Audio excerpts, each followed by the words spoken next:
começando o segundo episódio do Fala aí Doutor, com ele, nosso excelentíssimo Dr. Paulo Reis, agora resenhando um livro diferente. Vamos conversar um pouquinho por cima sobre isso, né? Um pouco sobre o livro, um pouco sobre o que a gente está trazendo de fora. A nossa primeira experiência aqui, eu acho que foi legal, surgiu vários cortes que ajudaram pessoas que tinham dúvidas de verdade. E apesar de que tu não acreditou que eu trouxe as dúvidas que eram da caixinha de pergunta, não foi a gente que criou, tá? Aquela vez tinha sido de fora mesmo e hoje não vai ser diferente.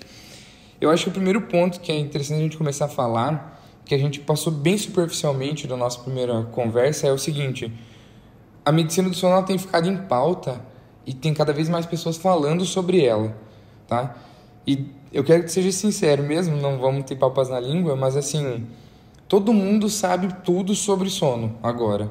É fácil cuidar do sono, é só ter rotina e parará. Mas esse é o nível 1 do sono.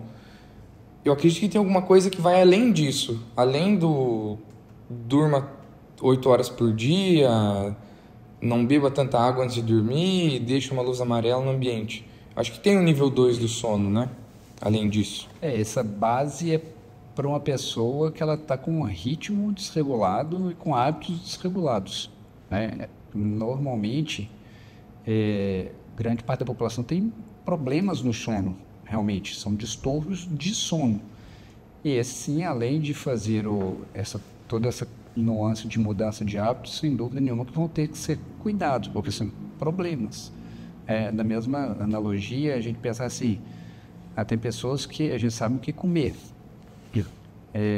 Grande parte das pessoas, se comer de forma correta, vai dar bom. Agora, se você tiver um problema, uma diabetes, mudou o jogo. Você vai ter que fazer uma dieta específica, né? Então, ali a gente tem um outro tipo de abordagem. Você tem um distúrbio. Então, tem pessoas que têm um distúrbio de sono.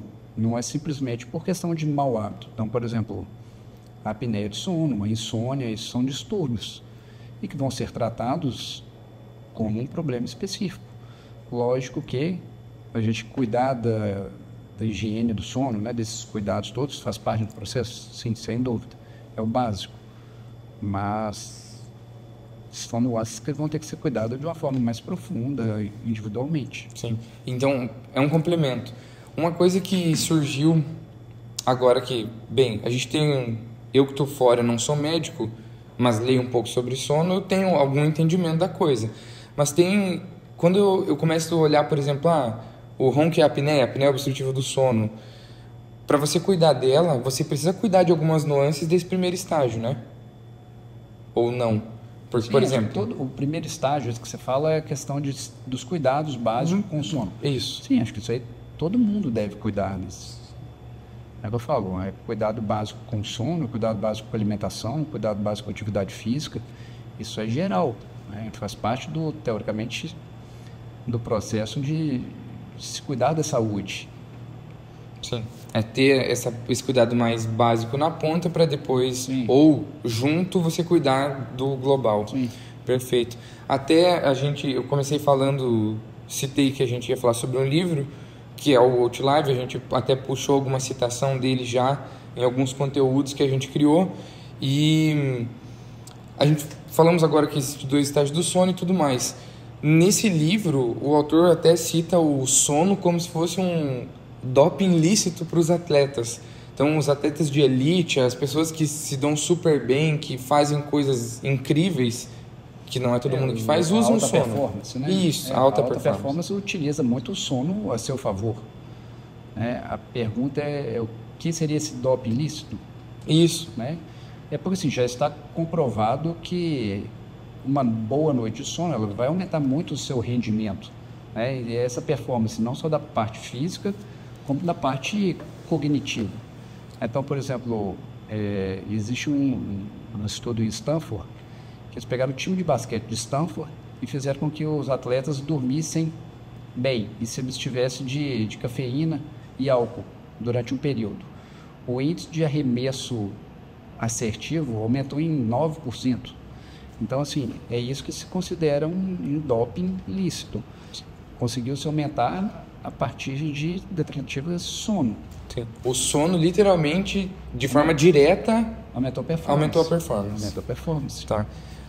E isso pode ser usado porque eu consigo entender. Tu me explicou agora. O sono aumentou diretamente a performance. Provavelmente porque se o cara dormiu bem, ele deve ter um foco melhor, uma recuperação física melhor. Sim. A recuperação física, a recuperação muscular vai ser melhor. Até recuperação em termos de lesões vão ser muito melhor, recuperação muscular. Então, realmente melhora bastante. Melhora a tomada de decisão mais assertiva. Então, isso faz com que a produtividade e que a performance melhore. E eu consigo visualizar isso agora, eu consigo visualizar isso facilmente, quando falamos de alta performance. Mas, para nós meros mortais, a gente consegue aplicar isso, pensar, putz, eu não preciso ser perfeito em um arremesso numa final de NBA, mas eu trabalho todo dia, então isso interfere? O que a gente tem que trazer é isso. O que é alta performance? Eu acho que todos nós buscamos alta performance diariamente, seja na atividade sua profissional, seja na atividade sua, por exemplo, numa academia. Não que a gente busque uma alta performance de um fisiculturista, por exemplo, uma pessoa que faz musculação, ou de um jogador de tênis que o André Agassi, Djokovic. Sim. Mas você quer uma alta performance quando você está jogando seu tênis. Nós buscamos isso, né? Então, quando se fala alta performance, é nesse aspecto de melhorar rendimento, de melhorar produtividade. Isso já é provado, sem dúvida nenhuma, que vai se melhorar a melhora do sono. E ao contrário também, vai se piorar se você dormir mal. Se você dormir mal, sim. Ou não cuidar de distúrbios. Exato. Uma coisa leva a outra, né? Então, a gente pode falar tranquilamente que dormir bem age de forma efetiva no trabalho, na vida cotidiana, sim, mesmo de quem não é... E pensar nisso, nessa alta performance, melhora de rendimento no cotidiano nosso. Não é uma alta performance de atleta. A gente pensa em performance com atleta, né? Mas é alta performance produtiva. Aí nós temos que lembrar que nós estamos sempre buscando isso. Sim. Então, assim, a gente vai trazer, por exemplo... Assim, um exemplo, cara, se você vai pegar uma estrada, se você vai dirigir, você está buscando sua alta performance ali? Sim. Sem dúvida. Isso é buscar alta performance.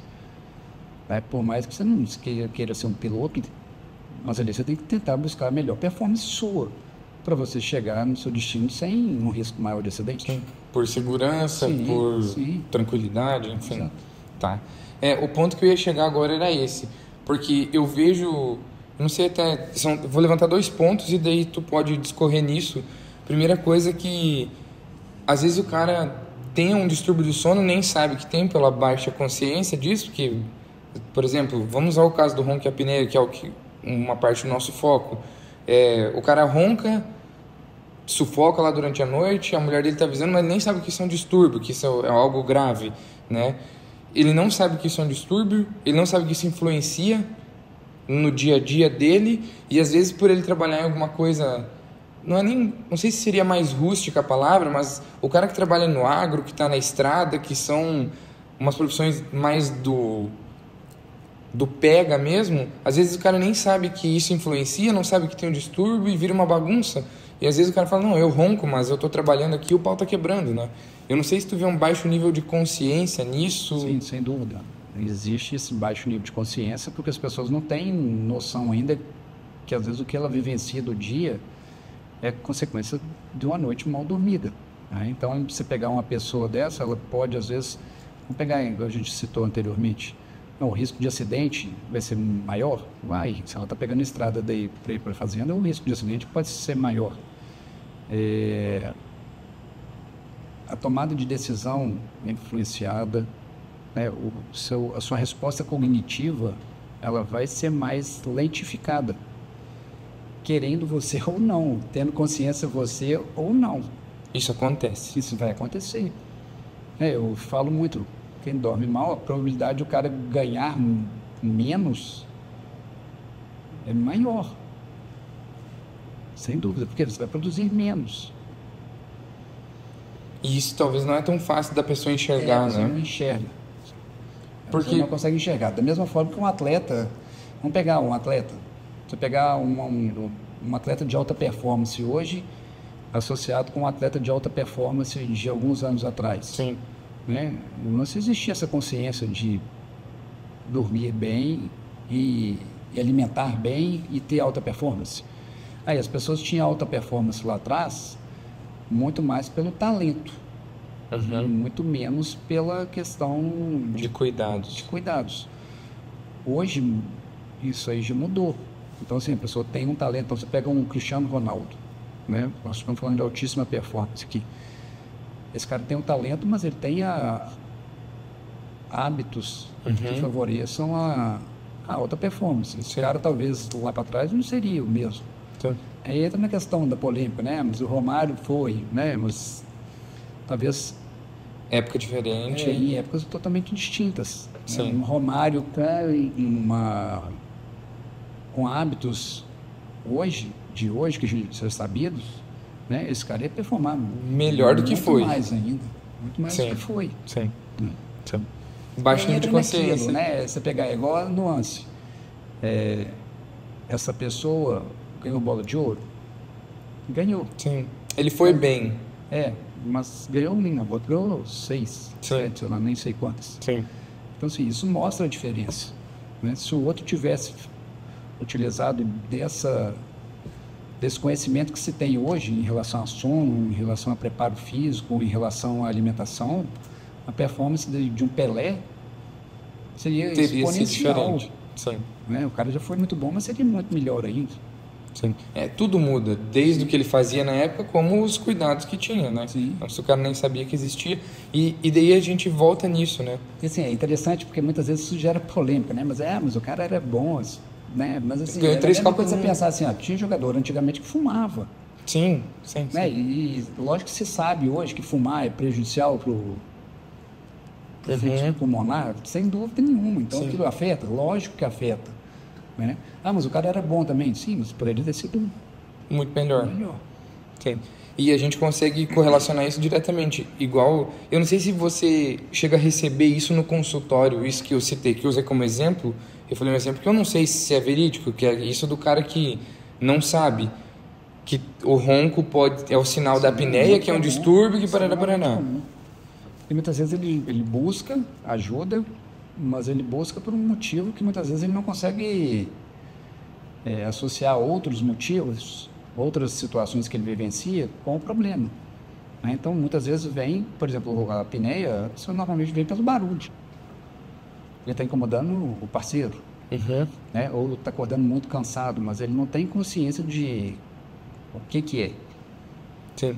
Agora que as pessoas estão começando a ter um pouco mais de Entendimento? entendimento disso, né? Sim. Tu levantou essa bola aí agora, que é isso do... às vezes o cara chega porque tá cansado, porque a esposa reclamou, que tá roncando e tal. E o que traz o cara ali é um nível de preocupação. Às vezes não é nem... é o nível de preocupação com a reclamação e nem efetivamente com o teu ronco. Mas não me atrapalha o ronco. Porque é um barulho, minha mulher reclama do barulho, mas é só Sim, isso, né? É bem comum. Né? Eu acho que tem 2 níveis. Tem o cara que vem porque ele está... A mulher me mandou e ela que está incomodada, tá? E ele não está nem aí para coisa. Aí tem a pessoa que vem porque ele sabe que está incomodando a esposa. Então são 2 níveis. Sim. E lógico que tem um terceiro nível, que já tem um nível melhor de consciência do problema, que ele já sabe que aquilo ali está associado às vezes com a apneia do sono, que o ronco tem correlação com a apneia, e aí ele consegue já fazer uma... Correlaciona para vir. correlaciona com os problemas que ele já está vivenciando. Sim. Agora, vivenciando o dia, muitas vezes ele não consegue linkar. Então, por exemplo, a irritabilidade dele de dia, né? O risco dele do acidente de dia, ele não consegue ver isso. Sim. Ele não bate isso com... Porque ele não tem a percepção. roncando, É igual né? o cara que bebe, que bebeu, ele não tem consciência de que ele está com reflexo diminuído. Sim. Não, o cara, tomei um pouquinho, mas eu consigo ir para casa, mas... Sim, eu estou bem. É bem comum isso, né? A gente tem que pensar assim, eu tomei, estou bom, eu posso ir para casa. Então, de boa. Sim, mas você está com o reflexo diminuído. Você pode até conseguir. Da mesma forma, o sono vai da mesma forma. Então, assim, Estudos já mostram também, até no livro Autolab a gente viu isso também. Você está com uma noite de sono ruim, chega ao mesmo nível de um grau de embriaguez. Né? Você tomar bomba num bafômetro. É nesse nível. É, nesse nível. Só que entra naquela nuance, muitas vezes você não tem aquela percepção, né? O cara que toma pau no bafômetro, lógico que você não falar do cara que tá bêbado, caindo. Sim. Ele não tem percepção que o reflexo dele está piorado. Sim. É porque... Né? E que ele não está na lucidez total. Então, a tomada de decisão para essa pessoa está 100%? Não. Não. Está afetada. Está afetada, fato. E a mesma coisa com o sono. É aquilo que a gente já conversou algumas vezes, né? Você confiaria de uma pessoa tomar a decisão, uma decisão importante para você, ela bêbada? Não. Não. Você confiaria de uma pessoa que não dormiu te operar? Com certeza não. Ou dirigir para você daqui para Cuiabá? Não. Né? Mas a gente muitas vezes faz isso. Tu acredita que isso acontece comumente? Não em situações, talvez, de uma cirurgia, mas em coisas mais... Em todos os aspectos acontece muito. Muito. Você acha que todos os pilotos de avião vão dormir bem? Querendo ou não, existe um risco ali em cima? Mas existe. Todos os médicos estão dormindo bem? Não. É difícil. No sistema de saúde, né? No de saúde pública. As pessoas dão plantão um atrás do outro. Então, assim... E gera uma consequência, só que a gente entra naquilo, né? Até pouco tempo se fez muita vista grossa para isso. Hoje mudou muito. O Brasil já começou a mudar bastante coisa, mas assim, fora já se mudou muito. Uma coisa que tu citou agora há pouco é que às vezes a pessoa nem entende que a irritabilidade que ela tá tendo lá, que o cara tá putaço, tá acontecendo 1000 coisas no trabalho e pipocou um negócio na fazenda e o cara fica puto para resolver essa situação, é afetado pelo sono. Tu acredita que às vezes o cara passa tanto tempo assim que mesmo depois ele é assim. Depois de tratar o sono ele vai falar, uai, tô diferente, mas... mas ele acha que ele é assim, né? E ele culpa os fora. E a situação existe, tá? Uma situação que está deixando ele pé da vida, né? Mas a tomada de decisão em frente àquela situação, concordo que vai depender se você está bem-humorado ou não, se você está bem dormido ou não. E é fácil eu te mostrar isso. Pega uma criança e deixa ela dormir mal, e depois você me diz como é que ela vai estar de manhã cedo. Ela vai estar mais bem-humorada ou mais mal-humorada. Sim. Né? E assim é com a gente também, sem dúvida. Só que às vezes a gente está tão no embalo que não... O cara acha que ele é assim. E uma dúvida que eu vejo trabalhando na rede social, as pessoas que chegam falando de sono e dos levantamentos que a gente faz, é que existe a pauta do ronco e a apneia. São a mesma coisa ou um é muito diferente do outro? Não, são coisas distintas, mas que o mecanismo causador é o mesmo. Então, assim, o mais comum é que uma pessoa que ronque tenha apneia. E o mais comum, bem mais comum, é que uma pessoa que tem apneia, normalmente ela ronca. Tá? Lógico que nós estamos falando de apneia obstrutiva. Existem alguns poucos casos de apneias, outros tipos de apneias, a gente some, mas eles são os mais comuns. A apneia obstrutiva e ronco, normalmente estão correlacionados, mas não são a mesma coisa. A apneia é uma diminuição de fluxo. O ronco ele é causado por essa diminuição de fluxo, mas o ronco é o barulho. A apneia não, a apneia é essa obstrução, essa redução de fluxo da passagem de oxigênio, da passagem de ar.